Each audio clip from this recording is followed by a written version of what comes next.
자, 질문 78. 떡과 포도주는 그리스도의 실제 몸과 피로 변화됩니까? 이 질문을 하죠. 이 하이델베르크 요리문답에서 왜 이 질문이 있냐 하면, 그러니까 이게 이제 요 1800년대에 이 교리를 정리할 때 이게 좀 많은 의견 대립이 있었기 때문이죠. 그리고 우리가 성찬과 관련해서 왜 굳이 지금 포도주와 떡을 떼는 일을 해야 되냐, 그걸 우리가 좀 얘기하기 위해서 이 질문을 하는 겁니다. 자, 우리 책을 읽으셨으면 다 내용을 아시겠죠? 떡과 포도주를 실제 몸과 실제 예수님의 살과 실제 예수님의 피라고는 생각하지 않습니다. 그렇죠? 그런데 왜 우리가 성찬을 할 때 이것은 내가 너희들한테 주는 몸이다 이러면서 우리가 다 같이 빵을 뜯어 먹고, 이는 내가 너희들에게 주는 피다 이러면서 포도주를 마시냐 이 말이죠.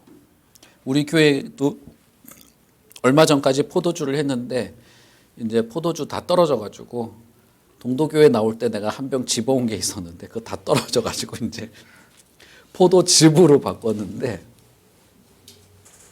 그걸 우리가 왜 하냐는 거죠. 이게 진짜 예수님의 몸도 아니고 예수님의 피도 아닌데, 그죠? 이걸 도대체 왜 하는 걸까? 자, 우리 책을 읽으셨으니까 한 분씩 한번 얘기를 한번 나눠볼까요? 자, 우리 박 집사님 한번. 여기 나와 있네요. 상징. 에? 상징. 확증. 상징 확증. 좋습니다. 또 다른 분은? 혜진자매는 책도 없는 것 같은데? 알았어요. 근데 숙제는 왜 안 해와요, 숙제? 어? 왜 안 해요? 백수가 저렇게 했죠, 백수가. 진짜. 여자는 백조예요. 백조가 말이야. 저 백조가. 우리 수경자매님은 아예 책이 없으시고. 자, 우리 서정은. 네.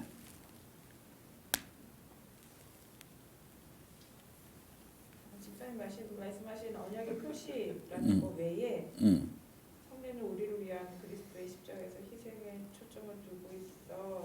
그것이 하나의 의식이 되어서 그 의식을 행함으로써 그러니까 왜 행하냐 이 말이죠. 생각하고 그것을 계속 생각하고 확신에 거하기 위해서. 생각하고 계속 확신하기 위해서다. 그렇죠. 우리가 성찬을 할 때 성찬에 쓰는 이 빵과 포도주가 실제 예수님의 몸도 아니고 피도 아닌데 왜 굳이 이걸 우리가 성찬할 때 먹고 마시는 일을 하느냐. 여러분들 하신 말씀이 다 맞아요. 이게 하나의 예수님의 실제적인 살은 아니지만 상징으로 우리가 이것을 다시 한번 믿음을 고백하고 확신에 거하고 확증할 수 있다. 다 맞습니다. 근데 여러분들 이 책을 읽으시면서 제일 중요한 하나의 하나의 포인트가 있어요. 그거를 우리가 이제 말씀을 드려야 되는데, 이 떡과 포도주가 실제로 예수님의 살과 피냐, 이건 사실은 논란의 여지가 없죠. 빵은 빵이고 포도주는 포도주죠. 실제로 그런 건 아닙니다. 그런데 왜 우리가 그것을 직접 먹고 마시는 행위를 하냐는 거죠. 그것은 아까 말씀드린 것처럼 하나의 표시예요. 표시. 상징과 표시로서 내가 예수님의 살을 찢는다. 나 때문에 찢겼다라고 하는 것. 그리고 예수님이 나 때문에 피를 흘리셨다라고 하는 것을 하는 거죠. 근데 그것을 먹음으로써 우리는 그 십자가에서 죽으신 예수 그리스도와 내가 하나가 된다고 하는 의식적인 행동을 하는 거예요. 그러니까 나를 위해서 대신 죽으셨다로만 끝나는 게 아니고, 십자가에서 죽으신 그 예수 그리스도와 내가 하나로 연합한다고 하는 의식적인 행위를 믿음의 고백으로서 그런 행위를 하는 겁니다. 그러니까 여러분 어때요? 예수님께서 자 받아 먹어라. 이건 내가 너희를 위하여 흘리는 내 피다. 자 이걸 먹어라. 나는 이걸 내가 너희를 위하여 주는 내 살이다 라고 했을 때, 예수님은 자신이 혼자 십자가에서 찢기고 피 흘리고 죽어서 내가 너희들을 구원해 줄게로 끝나는 게 아니고, 예수 그리스도의 십자가의 죽으심과 부활이 그를 함께 먹고 마셨던 모든 자와 동일하게 적용되는 그리스도의 십자가에 함께 동참하는 의미로 먹고 마시라고 하는 거예요. 그러면서 이것이 새 언약이다 뭐 이렇게 하잖아요. 그러니까 그 의미가 있는 거예요. 그리스도와 내가 하나로 연합한다는 의미가 함께 같이 있는 거예요. 그러니까 여기서 문제가 되는 게 있는 겁니다. 어떻게 하나로 연합하냐는 거죠. 그래서 천주교는 캐톨릭은 실제로 예수님의 몸이 내 안으로 들어와서 신비롭게 하나가 되는 물리적인 연합도 같이 일어난다라고 생각한 거예요. 그래서 캐톨릭에서 성찬식을 할 때는 그 동그란 그거 있잖아요. 납작한 거. 그거를 쟁반에다 다 갖다 놓고 사제가 받아 먹으라 이것은 내 몸이다 라고 선언합니다. 앞에서. 그러면 그 즉시 쟁반 안에 있는 그 떡과 포도주가 예수님의 살과 피로 본질적으로 바뀐다는 거예요. 모양은 납작하지만. 그렇죠. 그것을 믿는 거예요. 모양은 납작하고 여기 이렇게 주식회사 뭐 찍혀 있고 하지만 주식회사가 찍혀 있는 건 아니고 뭐 이렇게 십자가 모양이 찍혀 있어요. 찍혀 있고 이게 방금 비닐 포장해서 뜯어가지고 쏟았지만 그렇지만 그건 예수님의 물리적인 실제 살이라는 거예요. 그게 신비롭게 그렇게 됐다라고 말하는 거예요. 포도주도 마찬가지입니다. 포도주도 사제가 그것을 선언하는 순간 이것은 내 몸이다 선언하는 순간 그게 진짜 피인데 속성이 포도주 속성을 가지고 있다 이렇게 말하는 거거든요. 무슨 말인지 이해는 좀 어렵죠. 그렇지만 가톨릭에서 말하는 건 그거예요. 진짜 예수님의 몸과 피를 나의 몸에 연합한다는 의미예요. 그리고 여기 있는 이제 공제설이 있잖아요. 공제설은 이제 루터가 말한 것인데 이 캐톨릭이 말한 것과 크게 다르지는 않습니다. 다만 이제 루터가 말한 거는 빵이 진짜 살이 되는 건 아니다. 포도주가 진짜 살이 되는 건 아니고 예수님의 그 물리적인 살이 빵과 함께 있다. 이렇게 말했어요. 무슨 말이야 이것도. 그냥 빵이 살은 아니지만 예수님의 살이 빵과 함께 있다. 그냥 그렇게 말한 거예요.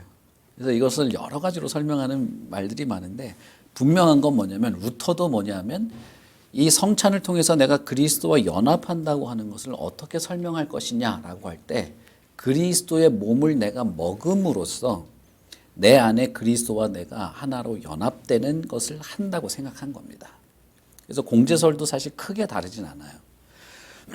그리고 종교개혁자 중에 찌빙글리 같은 사람이 있어요. 이 사람은 이건 그냥 단순히 상징이지 실제로 뭔가 이것이 역할을 하는 게 아니다라고 말했어요. 아까 우리 두 분이 말한 것처럼 이것은 신앙 고백의 표시일 뿐이고 이게 빵을 먹고 성찬을 하는 이 행위를 통해서 우리가 예수 그리스도와 하나가 되었고 연합하고 그럼으로써 내 안에 그리스도의 생명이 있다는 사실을 확신하는 어떤 방식이다. 그러니까 그 확신은 어디에 있는 겁니까? 그 먹고 마시는 사람의 믿음에 있는 거죠. 그죠? 그렇게 설명을 한 거예요. 그래서 이 찌빙글리의 설명이 좋은데, 보증이다 이렇게 말하기도 하고 해서 좋은데, 칼빈이나 개혁주의자들은 다르게 생각했습니다. 그렇게 된다면 예수 그리스도의 이 살과 피를 기념하는 기념물로서만 의미고 확신이나 보증이나 연합도 그것을 받아들이는 사람의 믿음에 있다고 하면 결국에는 그 개인에게 달린 문제가 되는 거예요. 그렇게 되면 의식적인 행위로 끝나고 그거를 내가 강하게 믿으면 강하게 연합한 거고 이렇게 되는 거죠. 그래서 칼빈이나 개혁주의자들은 어떻게 설명했냐면 빵은 빵일 뿐이고 포도주는 포도주일 뿐이지만 이것을 믿음의 고백으로 먹고 마실 때 성령께서 영적으로 그리스도와 연합하도록 하신다라고 말한 거예요. 그래서 여러분들 이 책을 읽으시면서 여러분들이 주의 깊게 보셔야 될 부분이 뭐였냐면 이 성찬식은 성령께서 역사하시는 성령의 사역 가운데 하나여서 저희들이 믿음을 고백하고 성경 구절을 함께 읽고 믿음을 고백하고 우리가 믿음을 고백하는 마음으로 빵을 뜯고 포도주를 마실 때 이렇게 함으로써 성령께서 나의 믿음의 고백과 믿음의 고백으로서의 이 행위를 받으셔서 그리스도와 내가 인격적으로 영적으로 연합하도록 하시는 성령의 사역에 의지하는 것입니다. 그러니까 쯔빙글리와 거의 차이가 없는데 다만 그 근거, 연합하는 근거가 어디 있냐면 개혁주의, 이 하이델베르크 신앙 고백서는 성령이 그렇게 하신다고 생각한 거예요. 쯔빙글리는 그 사람의 믿음에 달려있는 내용으로 설명한 것이고 그래서 저희들도 그렇게 믿고 이해하는 것입니다. 성찬에서 왜 우리가 굳이 실제 살과 피도 아닌데 먹고 마시는 일을 하느냐. 그것은 우리의 믿음의 고백을 말로 하는 게 아니라 행위로 하는 거예요. 근데 그 행위로 하는 그 행위를 진심의 어떤 믿음의 고백으로 행위를 할 때 성령께서 그것을 받으셔서 그리스도와 내가 연합하도록 하신다는 겁니다. 그래서 그 책에 보시면 227페이지에 보시면 227페이지의 맨 마지막 줄에 보시면 이렇게 특별하게 보이는 표식과 보증들은 성령의 사역에 의해 우리가 그의 몸과 피에 참여한 자들인 것을 확신시켜 줍니다. 그리고 228페이지 1번 문단의 마지막 줄에 보시면 이것은 성령의 역사에 의해 이루어지는 것이며 이것을 통해 우리는 영원한 생명을 확신하게 됩니다. 이렇게 말했죠. 그래서 성찬이 성령의 사역이라는 사실을 아시는 것이 중요해요. 그래서 우리가 성찬식 합시다라고 할 때 성찬에 참여하는 것이 어떤 교회에서 무슨 행사하는데 우리가 잘해야 된다 뭐 이런 것이라기보다 여기서 실제로 성령께서 임하셔서 성령이 실제로 그분의 사역을 하시는 거예요. 그리고 그분의 사역에 우리가 동참하고 따르는 것입니다. 그러니 성찬을 준비할 때 여러분 기도하고 성찬을 이렇게 준비할 때 한 주간 두 주간 우리가 기도할 때 그 성령의 사역을 간절히 바라고 성령께서 나와 예수 그리스도와 연합하게 하심으로써 그분의 생명력을 충만히 누리기를 기대하는 어떤 그런 기도의 준비가 필요한 것입니다. 그리고 성찬에 왔을 때는 회개, 그분이 나의 죄로 찢겼고 십자가에서 피를 흘리셨다. 그러니까 나의 죄는 그분의 죽으심 앞에서 용서받는다는 것을 알기 때문에 회개와 용서의 감사, 그리고 내가 그리스도와 연합함으로써 새 생명 가운데서 살아가기를 바라는 믿음의 고백으로 먹고 마심, 그리고 성령께서 실제로 나와 그리스도를 강하게 연합시키시기 때문에 그런 성령의 사역을 믿고 의지하면서 그리스도와 연합한 자로서의 새로운 생기를 가진 삶을 살기를 다짐하는 것이죠. 거기까지 하는 것이 이제 우리의 성찬이라고 볼 수 있어요.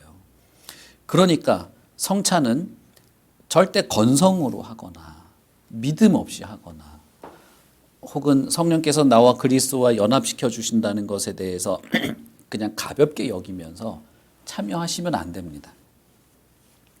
그런 자에게 성령의 그 은혜로운 역사가 있을 리가 없기 때문이에요. 그래서 여기도 보시면 왜 분별하지 않는 자들에게 성찬을 참여하지 못하도록 하느냐. 그것은 분별 없이 함으로써 거룩한 일들이 일어나지 않기 때문이다 라고 하는 거예요. 성령의 거룩한 사역인데 그 거룩한 사역이 분별 없이 하는 자에게 일어나지 않는다. 믿음의 고백을 받고 하시는 거기 때문에 그렇게 말하는 것이죠. 그래서 여러분 어떻게 될지 저도 잘 모르겠어요.